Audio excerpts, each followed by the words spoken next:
Olá, eu sou Isis Vargas, modelo da agência Nós Modelos Reais e estou na TV Relacionamento.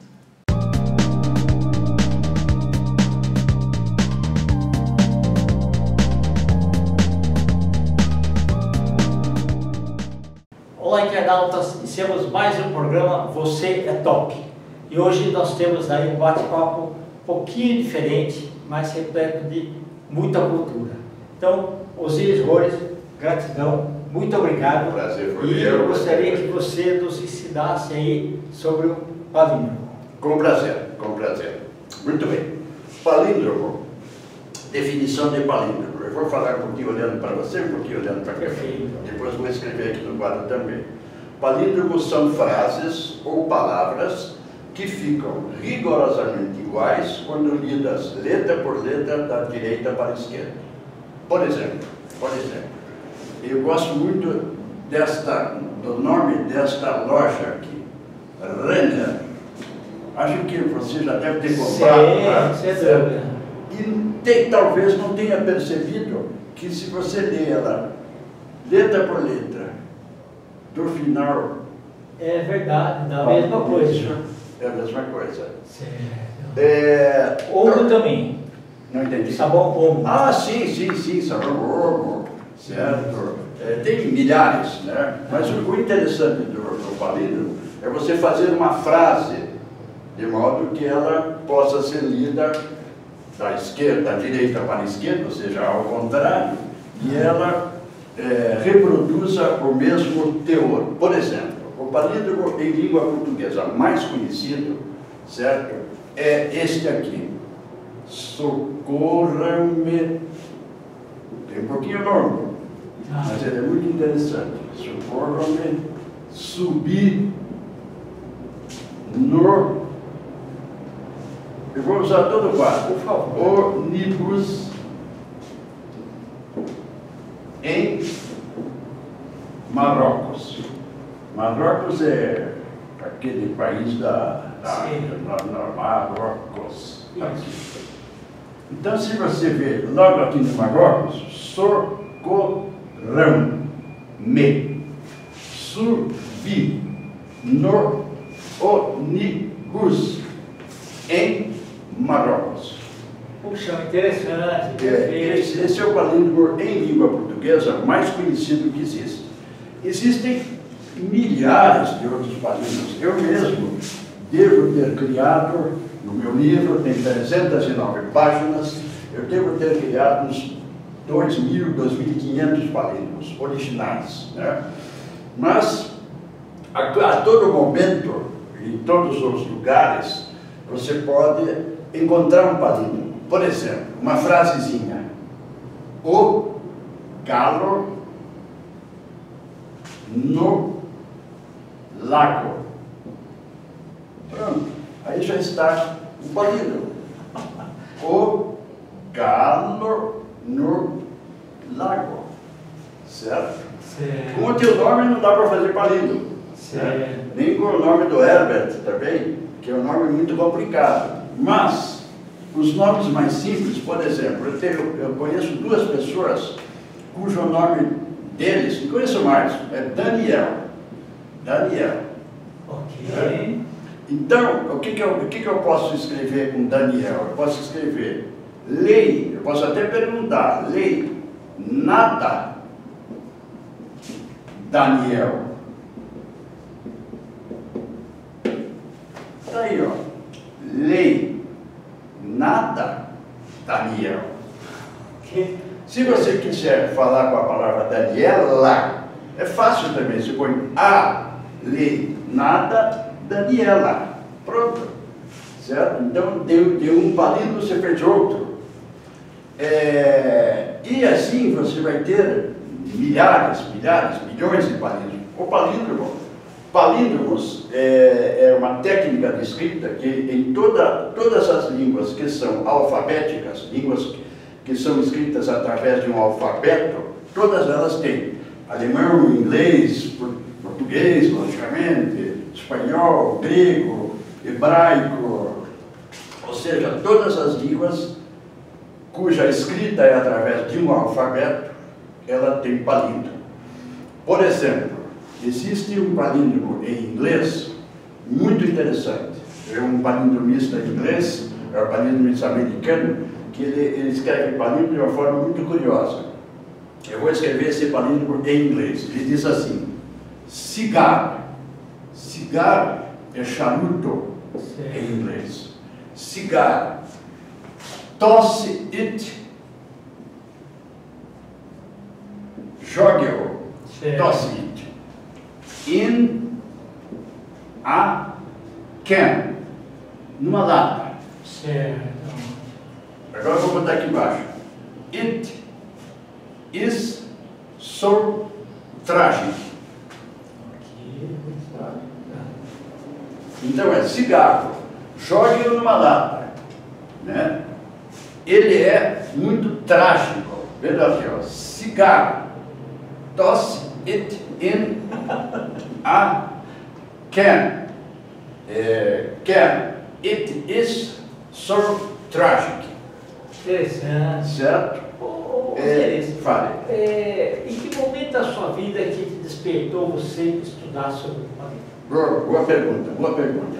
Eu tinha, acho que, estava em Curitiba, eu sou de Curitiba, né? Talvez pelo meu sotaque você já tenha reparado. E eu estava num colégio, eu tinha 13, 14, 15 anos por aí. E um colega, eu me lembro dele, mas não sei mais o nome, escreveu no quadro da escola, naquele tempo quadro de giz, este palíndromo que eu escrevi agora há pouco: socorro ao mês, subi no ônibus em Marrocos. Ele escreveu e ficou olhando para a turma, certo? E nós não sabíamos do que se tratava. Nem o professor, era uma aula de português, nem o professor também não percebeu isso. Aí, nós, colegas, fala aí o que significa isso aqui, isso aqui. Aí ele disse: então leiam letra por letra, de trás para frente. Foi aquele socorro-me, subi no ônibus em Marrocos, que eu escrevi agora há pouco. Muito bem, este rapaz, esse menino, esse colega, ele não sabia que o nome disso era palíndromo. Okay. O professor também não sabia que o nome disso, dessa forma de escrever, era palíndromo. Ele não sabia. Muito bem. Eu tentei durante 2, 3 ou 4 semanas escrever qualquer coisa que fosse palindrômica.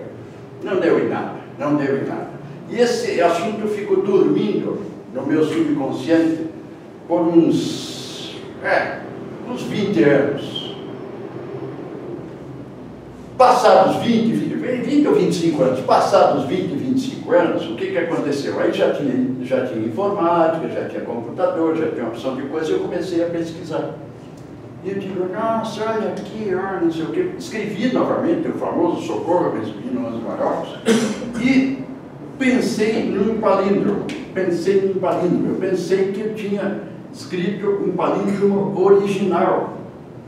Mas não, escrevi isso aqui, já tinham inventado isso, certo? Missa é assim. Eu digo: agora eu sei, agora eu vou começar a escrever palíndromo, né? Ou seja, se você lê letra por letra, exatamente, missa é assim, pronto, né? Muito bem. A partir daí, aí não parei mais. Eu comecei a pesquisar, comecei a criar, lendo, às vezes lendo um livro, lendo uma revista, lendo um jornal, aparece uma palavra que você pode fazer um palíndromo. Por exemplo, eu tive a sorte de ir no programa do Jô Soares. Ok, nós assistimos a entrevista. Fantástico. Ótimo. Então, o que acontece? O nome do Jô Soares, né? O nome do Jô Soares é José Eugênio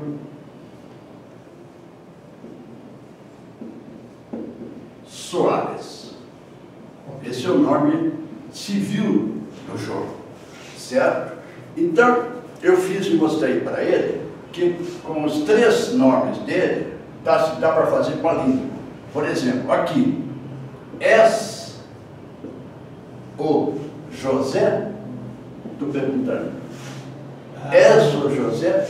Inclusive os acentos ficam nas mesmas letras. A letra maiúscula aqui do José fica no mesmo local, é um palíndromo perfeito. Eugênio dá oi, negue. Eugênio. Oi, negue. Eugênio. Ok, perfeito. E o Soares? Uma pergunta também. Será o Soares? Então, com os 3 nomes que formam o nome civil do Jô Soares, é possível fazer palíndromo. Muitos outros nomes é possível fazer palíndromo, muitos outros. Por exemplo, um exemplo bastante simples para fazer palíndromo, isso me ocorreu quando eu dei uma palestra numa sala de aula para jovens de 10 a 11 anos. E eu fiz o exemplo da palavra anilina. O exemplo da palavra anilina. Anilina. É um corante. Né? Anilina é um corante. É um corante. Né? E o menino, certo? Veio, depois que falou e tal, ele veio até mim e disse, olha, tio, né? Chamei de tio. Será que está certo isso que eu estou pensando? Ele me perguntou. Sim, me diga o que você está pensando. Olha, esse aqui junta com esse. Sim. Esse N aqui junta com este.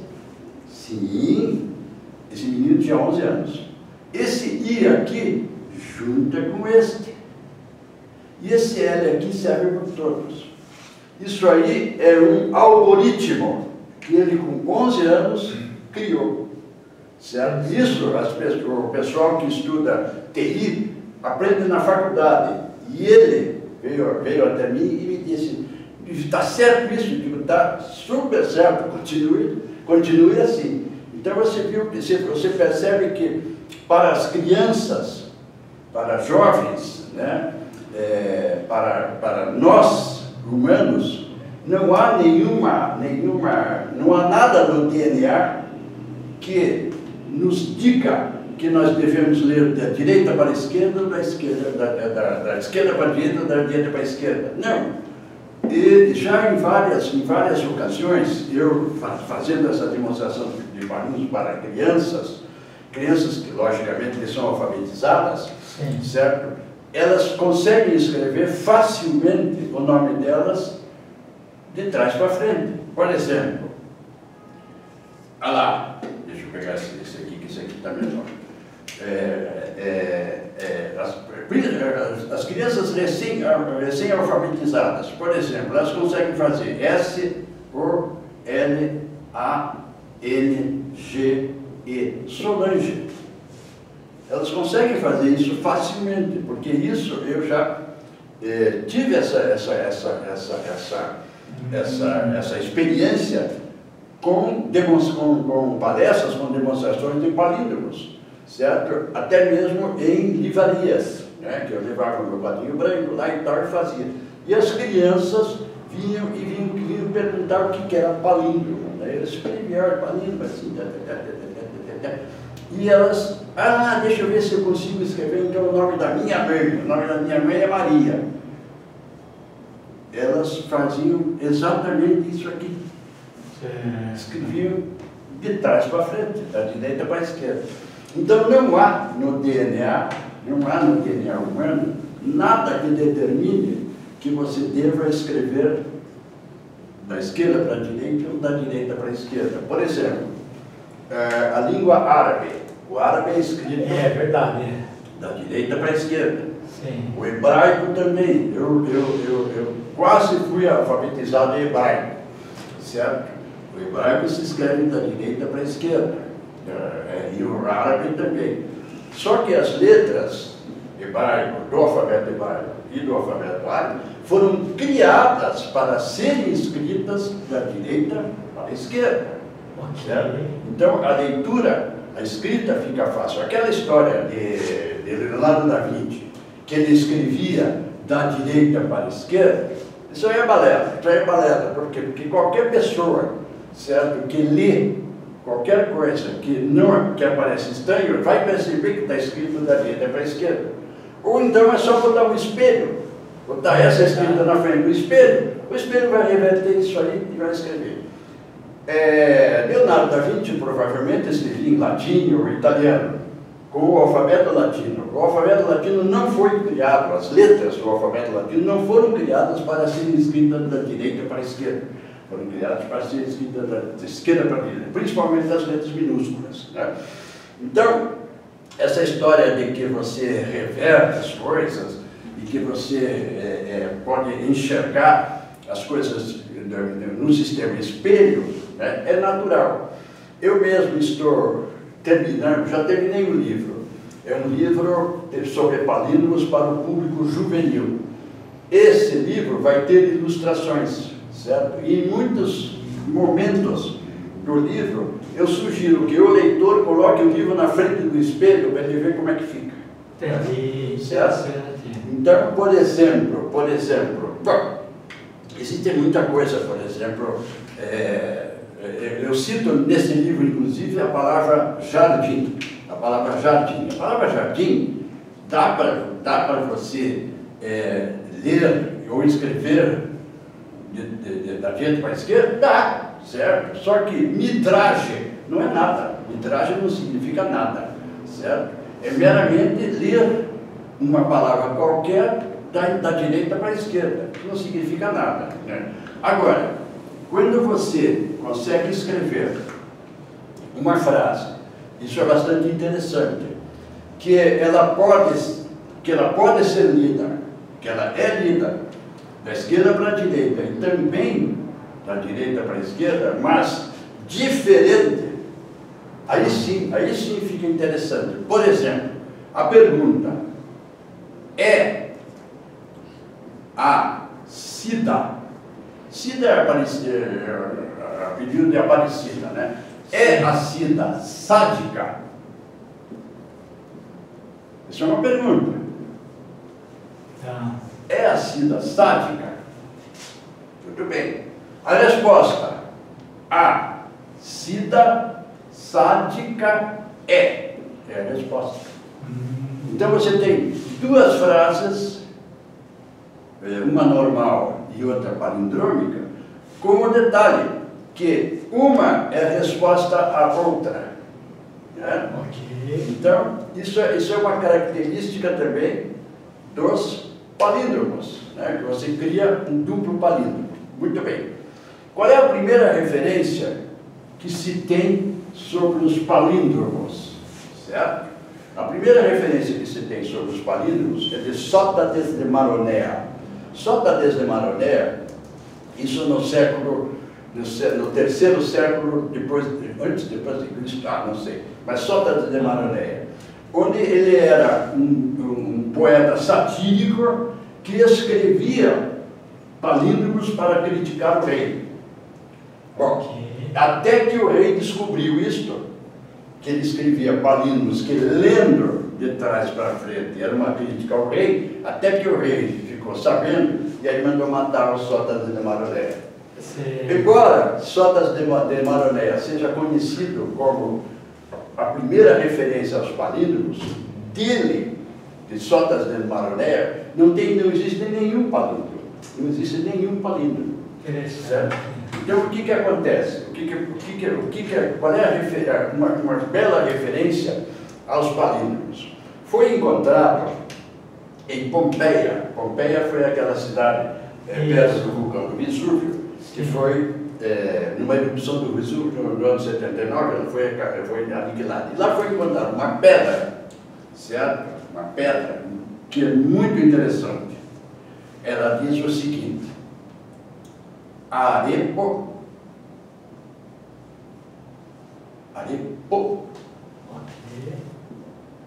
tenet, opera, rotas. Não é isso aqui não. Não é Sator,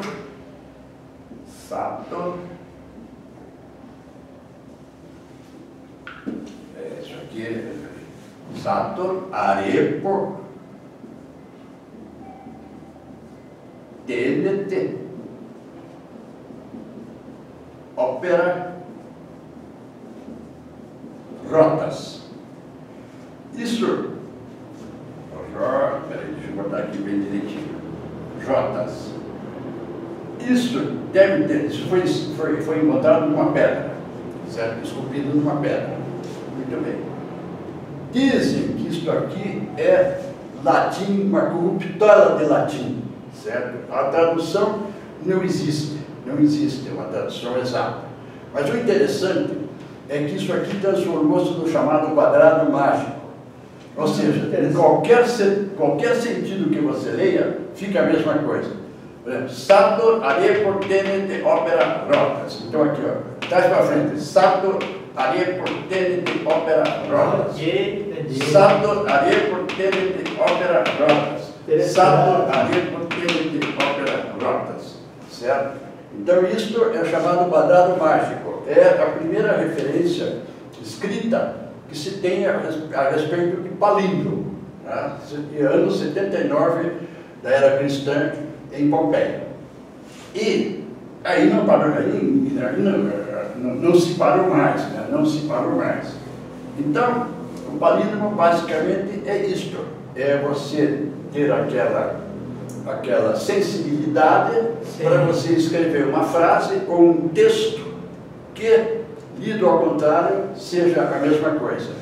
Por exemplo, eu não sei como é que está o nosso tempo aqui. Estamos no finalzinho. Tá? Então vamos só fechar aqui com uma chave de ouro. A palavra, eu gosto muito da palavra reverta. Né? Reverta. Reverta. Se você for ler a palavra reverta, da direita para a esquerda, dá atrever. Então, se você escrever reverta, atrever, ou atrever, reverta, certo? Fica muito interessante. É ou não é? Verdade, certo? verdade. E aí você tem muita coisa. Por exemplo, mais uma coisa só, a palavra Ayrton, né? Sim. Conheço algumas pessoas cujo nome é Ayrton. E aqui em São Paulo, nós temos o Trianon. Ok, o parque, né? Isso. Tá. Então, olha que bacana que dá para fazer, ó. No Trianon. Ayrton. No Trianon, Ayrton. Interessante. Certo? Tá. Então isso aí pode ser feito uma história, alguma coisa assim e tal, né? E tem muita outra coisa. Eu faço até uma brincadeira com aquela passagem bíblica. O Cristo, depois, na quinta-feira, depois da ceia, ele chega para Pedro e mais dois, e diz para Pedro, me acompanhe, que eu vou ali no Getsemane e vou orar. Pedro acompanha. Aí o Cristo sobe lá no jardim, no Getsemane, da hora, pai, faça de mim esse caso, e quando volta, o que o Cristo vê? Ele vê Pedro e os outros dois dormindo. E o que o Cristo fala para Pedro? O Cristo tinha intimidade com Pedro. Sim, exatamente. Ele falou para Pedro, acorde, Pedroca. Ou seja, até o Cristo era palindromista. Acorde, Pedroca. Certo? Perfeito. E aí, se você pode falar sobre E palíndromo. você escreveu um livro sobre palíndromo? Não, escrevi já está ali. O livro está ali. Perfeito. Certo? O livro tem 309 páginas. Ele está à venda nos sites de venda a varejo, está à venda na livraria Martins Fontes. Perfeito. Está à venda também na rede de livrarias Curitiba e livrarias Catarinense. Isso, livrarias Catarinense de Estação de Catarina, Curitiba, em Curitiba e aqui em São Paulo, certo? E também, se alguns dos teus espectadores quiserem adquirir o livro, terem prazer em vendê-lo, inclusive Vamos colocar o teu contato aqui. Ok. O meu contato é também interessante. O meu... Você acha melhor escrever? Ah, sim, claro. Eu tenho um heterônimo. Aqui na conversa que você teve com aquele rapaz de Fernando Pessoa, sim. O Fernando Pessoa tinha vários heterônimos. Eu também tenho um heterônimo que é muito interessante. É o seguinte, o meu sobrenome civil é Roriz. Esse é o meu sobrenome civil. Tá. O meu nome é Osíris. Mas, em família, e os meus amigos mais chegados, meus vizinhos, não me chamavam pelo nome. Meu pai e minha mãe nunca me chamou pelo nome. Me chamava pelo apelido, que era Ziro. Ok. Parece até japonês. E olha aí o que aconteceu. Ziro Roriz. Ou seja, eu sou palindromista que tem palíndromo até no nome. Já nasci com palíndromo. E este é o meu heterônimo palindrômico. E o meu e-mail é Boca, esse é fácil, se todo mundo vai lembrar, Boca da Cobra. Tudo junto. Tá. @gmail.com. Ok, perfeito. Certo? Tá. Isso aqui veio de um nome para um bar, que eu inventei o nome. O nome do bar é Bar Boca da Cobra. Ok. Tá. Se você bota um B aqui, fica Bar Boca da Cobra. Interessantíssimo. Muito Parabéns. interessante. Parabéns, meu amigo. Fiquei muito feliz aí. Opa, que você bom, veio aqui. foi minha. E aí a gente aprendeu bastante esse palíndromo. Ah, tudo bem. Querendo me chamar mais vezes, é só chamar e vir aqui. Internautas, os agradecimentos então a esse estudioso em palíndromo, Osíris Roriz. Nós finalizamos mais um Você é Top. Um grande abraço e até a próxima.